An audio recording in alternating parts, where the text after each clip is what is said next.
Hello students, welcome to Prapti IAS YouTube channel. We have come with a very innovative and useful segment on geography which will cater to the needs of different aspirants for different exams. जैसा कि आप सभी जानते हैं जितने भी exams हैं आपके जो कि जीएस बेस्ड हैं उनमें एक बहुत ही इम्पोर्टेंट सेगमेंट है ज्योग्राफी का और ज़्यादातर ये देखने में आता है कि बच्चे ज्योग्राफी के क्वेश्चंस उतने अच्छे से नहीं कर पाते हैं और क्वेश्चंस गलत कर देते हैं और उसका जो मोस्ट कॉमन कॉज देखने में आया है वो यही है कि उनमें क्लैरिटी ऑफ कॉन्सेप्ट्स नहीं होता है ना। They lack clarity of concepts related with terms of geography. तो इस चीज को देखते हुए dealing with this very common problem we have come with a very innovative series on geography which will deal with the basic concepts of geography। यही ये जो main जो प्रॉब्लम देखने में आती है उसको एड्रेस करने की कोशिश की गई है। In this set we will try to understand the concepts which are given in NCERT books. So going in a systematic manner we will start from class 6th NCERT geography book. After that step by step we will cover class 7th, class 8th, class 9th, class 10th, class 11th और last में class 12th करना है हमें। So let's begin from NCERT class 6 chapter 1 और इसमें जो सबसे पहला हमारा जो चैप्टर होगा वो है the earth in the solar system. बहुत ही बेसिक सा चैप्टर है, यूनिवर्स से रिलेटेड इसमें फैक्ट्स और टर्म्स दिए गए हैं, लेकिन इनको जानना बहुत ज़रूरी है हमारे लिए क्योंकि भले ही ये स्ट्रेट फॉरवर्ड हमें क्वेश्चन के तौर पे ना मिले लेकिन इससे रिलेटेड कॉन्सेप्ट्स पे क्वेश्चंस जरूर आते हैं जो कि अक्सर करंट अफेयर्स में रहते हैं, जैसे कॉमेट्स रहते हैं या एस्टेरॉयड के बारे में या मान लीजिए नासा इसरो इनके कुछ प्रोजेक्ट्स जो हैं, विशेषकर नासा अक्सर इस तरह के प्रोजेक्ट्स लॉन्च करते रहता है जो कि डिफरेंट जो हमारी सेलेस्टियल बॉडीज हैं उनके स्टडी के लिए वो रहते हैं। तो सबसे पहले देखते हैं हमारा चैप्टर 1 है the earth in the solar system. उसमें जो सबसे पहला concept let us begin from celestial bodies या हिंदी में जिसे आकाशीय पिंड बोलेंगे। तो सेलेस्टियल बॉडीज से हमारा स्ट्रेट फॉरवर्ड मतलब ये है कि दिन में आप देखें तो जैसे सन हमें दिखाई पड़ता है, रात में देखें तो मून और दूसरे जितने भी ऑब्जेक्ट्स जो कि शाइन करते हैं है ना, वो सारे के सारे हम लोग सेलेस्टियल बॉडीज के तौर पे हम लोग जानते हैं, आकाशीय पिंड हम बोलते हैं उन्हें। इसका मतलब जो भी हमें आसमान में दिखाई पड़ रहा है वो सारे के सारे हमारे सेलेस्टियल बॉडीज हैं। वो चाहे नेकेड आई से दिखाई पड़ रहा है तो नेकेड आई से स्टार्स दिख सकते हैं, सन दिख सकता है, मून दिख सकता है, और नहीं तो फिर आप जो टेलीस्कोप से देखते हैं है ना वो। इसके अलावा दूसरा कॉन्सेप्ट है हमारा स्टार्स का। स्टार्स क्या है? ऑब्वियस सी बात है, स्टार्स सेलेस्टियल बॉडीज के कैटेगरी में तो आते ही हैं, लेकिन ये कौन से सेलेस्टियल बॉडीज हैं? ये वो सेलेस्टियल बॉडीज हैं या वो आकाशीय पिंड हैं जो कि बहुत ही बड़े और हॉट होंगे। ठीक है, ये जो कि बहुत ही बड़े और हॉट है। इनका कॉम्पोजिशन क्या है या ये किस चीज के बने हैं? तो हम लोग बोलेंगे they are made up of gases के बने हुए हैं। इसके अलावा इनकी और क्या कैरेक्टरिस्टिक है? इनकी अगली मेन कैरेक्टरिस्टिक क्या है कि ये अपनी एनर्जी जो है खुद प्रोड्यूस करते हैं फ्रॉम डिफरेंट प्रोसेसेस, और वो एनर्जी जो है किस फॉर्म में हमें दिखाई पड़ती है? हीट और लाइट के फॉर्म में। तो हीट तो ऑब्जर्व करते हैं और लाइट जो है वो हमें दिखाई पड़ रही है। ठीक, और ये दोनों ही जो डिफरेंट फॉर्म्स ऑफ एनर्जी हैं इसको ये एमिट करते रहते हैं लार्ज अमाउंट्स में। ठीक है, इसके अलावा देखेंगे एग्जाम्पल के तौर पे जो सबसे हमारा आसान सा एग्जाम्पल है दैट इज सन, है ना। सन जो है वो भी एक स्टार है। इसके अलावा एक चीज और समझना है कि स्टार्स जो हैं वैसे तो बहुत बड़े होते हैं लेकिन फिर भी ये हमें बहुत ही छोटे छोटे दिखाई पड़ते हैं।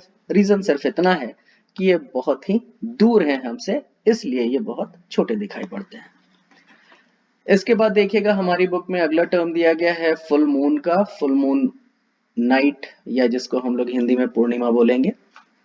ये क्या है? तो ये वो दिन होता है जब हम लोग पूरा का पूरा चंद्रमा रात में देख पाते हैं, है ना। We can see the full moon. खास बात क्या है कि it occurs only once in about a months time. ठीक है, लगभग लगभग 1 महीने की अवधि में इसे हम लोग एक बार देख सकते हैं। जस्ट इसका अपोजिट देखेंगे तो उसको हम लोग न्यू मून नाइट या अमावस्या बोलेंगे। इसमें क्या होगा, जस्ट अपोजिट, इस दिन हमें कोई मून रात में नहीं दिखाई पड़ता है। ठीक है, और ये लगभग लगभग एक फोर्ट नाइट के बाद, लगभग 2 हफ्ते के बाद में आपको, या 15 दिन के बाद में आपको, किसके बाद में, फुल नाइट या पूर्णिमा के बाद में ये हमें अमावस दिखाई पड़ेगा। इस दिन रात में पूरी तरह से अंधकार रहेगा, डार्कनेस रहती है, क्योंकि मून से जो भी लाइट रिफ्लेक्ट होके आती है आमतौर पे वो इस दिन नहीं आती है, इसलिए कोई भी लाइट हमें रात में नहीं दिखाई पड़ती मून से आते हुए। इस दिन चूंकि मून से कोई लाइट नहीं आ रही है और चारों तरफ डार्कनेस रहता है, तो ऐसे में अगर आप नाइट स्काई में ऑब्जर्व करिएगा तो इस दिन हमें तारे जो हैं, स्टार्स जो हैं, वो हमें बहुत ही क्लियर दिखाई पड़ते हैं। ठीक है, जैसा कि आप अभी इस फिगर में देख सकते हैं, ये पूरा का पूरा ये आपको एक मून साइकिल दिखाई पड़ रहा है, ये मून फेजेस हैं ढेर सारे अलग अलग। इसमें आप देख सकते हैं, सबसे पहले शुरू करेंगे हम लोग, ये देखिए न्यू मून है। न्यू मून मतलब पूरी तरह से डार्कनेस, कंप्लीट डार्कनेस है। ये कंप्लीट डार्कनेस क्यों है आखिर, तो हम लोग बोलेंगे यहाँ पे कहीं पे सन होगा यहाँ पे। ठीक है, अब सन से जो भी लाइट आ रही है वो देखिएगा आप, ये यहाँ पे लाइट आ रही है। ठीक, अब रात के टाइम में अगर मान लीजिए ये यहाँ पे हैं हम लोग, है ना, ये हम लोग यहाँ पे हैं। ठीक, तो यहाँ पे अगर हम हैं तो हमें मून का, ये मून हो गया हमारे लिए, मून का हमें कौन सा हिस्सा दिख रहा है, ये देखिए बैक साइड, ये हमें back side of the moon दिखाई पड़ रहा है। ठीक है, अब सन से जो लाइट आ रही है ये पूरी की पूरी, ये हमें मून के इधर इस साइड में पड़ रही है। तो ये वाला जो पोर्शन है ये पूरा इल्यूमिनेटेड है, ये पूरा, है ना। लेकिन हमें क्या दिख रहा है, हमें मून का अपोजिट साइड दिख रहा है, अपोजिट वाला हिस्सा, जहां की बिल्कुल बिल्कुल भी सन की रेज नहीं आ रही हैं, बिल्कुल भी इल्यूमिनेटेड नहीं है। और हमें बहुत अच्छे से पता है कि कोई भी चीज हमें तभी दिखाई पड़ती है जब उस पे लाइट रेज पड़ती हैं। अब चूंकि यहाँ पे कोई लाइट रेज नहीं पड़ रही है इस बैक साइड में, इसलिए हमें मून नहीं दिखाई पड़ेगा, और ये कौन सा हो गया, न्यू मून। अब धीरे धीरे क्या होता है देखिए, अब धीरे धीरे मून की पोजीशन जो है वो यहाँ से यहाँ से यहाँ, इस तरह से। ठीक है, ये जो इंटरवल है यहाँ से लेके यहाँ तक का, इसमें लगभग मान के चलिएगा कि लगभग 7 डेज लग रहे हैं। ठीक है, 7 डेज, तो करीब करीब एक क्वार्टर मान सकते हैं। अगर 28-29 डेज का हम लोग मून साइकिल बोल रहे हैं तो ये 7 डेज का फेज हो गया यहाँ से लेके यहाँ तक। ठीक है, तो यहाँ पे आते आते इसको हम लोग क्या बोलेंगे, फर्स्ट क्वार्टर। और हिंदी में अगर आप देखेंगे तो हम लोग इसको क्या बोलेंगे, अब यहाँ पे क्या हो रहा है, मून का साइज जो है धीरे धीरे इंक्रीज होगा, मतलब इंक्रीज हो रहा है, तो इसलिए हम लोग हिंदी में क्या बोलते हैं इसको, शुक्ल पक्ष। ठीक है, ये यहाँ से यहाँ ये शुरुआत हो रही है। इसके बाद देखिएगा जो मून है, मून का साइज अब धीरे धीरे और बड़ा होता जाएगा। ये हम लोग यहाँ पे आएंगे। ठीक है, यहाँ पे आएंगे तो हमें जस्ट अपोजिट दिख, जो यहाँ पे सिचुएशन थी जस्ट उसका अपोजिट यहाँ पे हो जाएगा। क्यों, क्योंकि अब सन से जो रेज जो है वो सीधे यहाँ पे मून पे पड़ रही है। ठीक, अब रात में हम लोग यहाँ से देखें अगर, यहाँ पे, ठीक है, तो यहां से अगर हम लोग देखेंगे तो मून पे चूंकि सन की रेज पड़ रही हैं, तो ऑब्वियस सी बात है सन की रेज पड़ेंगी मून पे, वहां से रिफ्लेक्ट होंगे, रिफ्लेक्ट होके वापस हमारे आईज पे आएंगी, तो हमें मून पूरा का पूरा यहाँ पे दिखेगा। और चूंकि मून पूरा का पूरा दिखेगा, लाइट रेज रिफ्लेक्ट हो रही है वहां से, इसलिए हमें मून बहुत ही चमकदार, बहुत ही शाइनी दिखाई पड़ेगा, वेरी वेरी ब्राइट अपीयरेंस। और उस दिन हमें ऐसा लगेगा कि हम लोग पूरा चंद्रमा देख पा रहे हैं, है ना, और उसी को हम लोग क्या बोलेंगे, फुल मून नाइट या पूर्णिमा। उसके बाद देखिएगा अब यहां से फिर हम लोग वापस इधर आएंगे, इधर अब क्या हो रहा है, मून का जो साइज जो है वो धीरे धीरे धीरे धीरे रिड्यूस होगा, जिसको हम लोग इंग्लिश में क्या बोलते हैं, वैनिंग। वैनिंग का मतलब जब कोई चीज कम हो रही है। और यहाँ पे क्या हो रहा था, इसको हम लोग बोलेंगे वैक्सिंग। वैक्सिंग का मतलब है जब कोई चीज बढ़ रही है। ठीक है, तो यहाँ पे चीज बढ़ के आ रही है या घट के आ रही है, तो मून का साइज, या मून का साइज जो हमें दिखाई पड़ रहा है ना, जो चमकता हुआ। अब यहां से हम लोग यहाँ पे जब आ रहे हैं, तो ऐसे में अब क्या हो रहा है, मून की साइज लगातार अब घट रही है। ठीक है, तो इसको हम लोग अब क्या बोलेंगे, चूंकि मून की साइज घट रही है, इसका मतलब अंधकार बढ़ रहा है, तो इसको हम लोग क्या बोलेंगे, कृष्ण पक्ष। ये पूरा का पूरा कृष्ण पक्ष हो गया, ठीक है। और ये हमारा हो गया, ये अगर आप देखें ये फर्स्ट क्वार्टर था, ये सेकेंड क्वार्टर हो गया, ये थर्ड क्वार्टर हो गया, और ये इसके बाद ये हमारा लास्ट क्वार्टर हो गया, और हम लोग वापस वहीं पे आ गए। ये पूरा का पूरा इसी को हम लोग मून साइकिल या मून पीरियड बोल सकते हैं, या ये डिफरेंट फेजेस हैं मून के। इसके बाद नेक्स्ट आ जाते हैं, अगला हमारा कॉन्सेप्ट है दैट इज कॉन्स्टिलेशंस का। कॉन्स्टिलेशन क्या है, बड़ा आसान सा है। अगर आप देखें आसमान में, और खासकर जब आप न्यू मून नाइट की बात कर रहे थे, अमावस्या क्या, हमने अभी देखा था कि उस दिन हम लोग आसमान में बहुत क्लियरली चीजें देख पाते हैं, बशर्ते कि क्लाउडी ना हो, है ना, क्लाउडी एटमॉस्फेयर ना हो, है ना। तो ऐसे में क्या है, अगर आप किसी डार्क नाइट में देखेंगे तो ढेर सारे हमें तारे दिखाई पड़ते हैं, और उसमें भी विशेषता क्या है, स्पेसिफिक क्या है कि वो जो तारे जो हैं वो हमें कुछ डेफिनेट पैटर्न बनाते हुए या कुछ डिफरेंट ग्रुप्स का फॉर्मेशन करते हुए हमें दिखाई पड़ते हैं। तो इसी को हम लोग कॉन्स्टिलेशन बोलते हैं। कॉन्स्टिलेशन मतलब क्या हो गया कि these are various patterns formed by different groups of stars. Example अगर हम लोग लें कॉन्स्टिलेशन का, तो बड़ा अच्छा एग्जाम्पल हमारा कॉमन सा अर्सा मेजर, या जिसको हम लोग बिग बियर बोलते हैं, ठीक है। इसी में देखें, इसी का एक और एग्जाम्पल, कॉन्स्टलेशन का एग्जाम्पल हमारे पास है सप्तऋषि। सप्तऋषि बचपन से हम लोग सुनते आ रहे हैं, क्या है, ग्रुप ऑफ 7 स्टार्स है। और ये देखें, ये इसका इस तरह से एक पैटर्न बनता है। ये देखें, एक स्टार, 2 स्टार, 3 स्टार, 4, 5, 6 और ये 7, ठीक है, ये 7 है। और देखिए एक फिक्स पैटर्न कुछ ऐसा बन रहा है, देखिए, ठीक। इसी को हम लोग सप्तऋषि के नाम से जान रहे हैं, जो कि किस में आता है, अर्सा मेजर कॉन्स्टिलेशन का भाग है, अर्सा मेजर कॉन्स्टिलेशन में आता है, ठीक है। नेक्स्ट देखें, एक और हमारा स्टार जो कि इंपॉर्टेंट है हमारे एग्जाम्स के लिए, दैट इज पोल स्टार। नाम सुना होगा आपने, पोल स्टार, ध्रुव तारा। ये क्या है, इसी को हम लोग नॉर्थ स्टार भी बोलते हैं, इसी को हम लोग पोल स्टार भी बोलते हैं, ठीक है। नॉर्थ स्टार क्यों बोलते हैं, क्योंकि पुराने जमाने में देखें, जब हमारे पास दिशाओं को ज्ञान करने का कोई दूसरा कोई आधुनिक साधन नहीं थे, उस समय हम लोग इस तरह के जो लैंडमार्क्स होते थे, या इस तरह के जो पहचानने वाली जो चीजें होती थी, उससे हम लोग दिशा को जानने की कोशिश करते थे। और ये हमें पता था कि ये जो पोल स्टार है, ये क्या दिखाता है, नॉर्थ डायरेक्शन, ठीक है, उत्तर की दिशा हमें बताता है, ठीक है। और खास बात क्या है कि ये नॉर्थ स्टार कभी भी स्काई में अपना पोजीशन नहीं बदलता है, तो क्या बोलेंगे, it always remains in the same position in the sky, ठीक।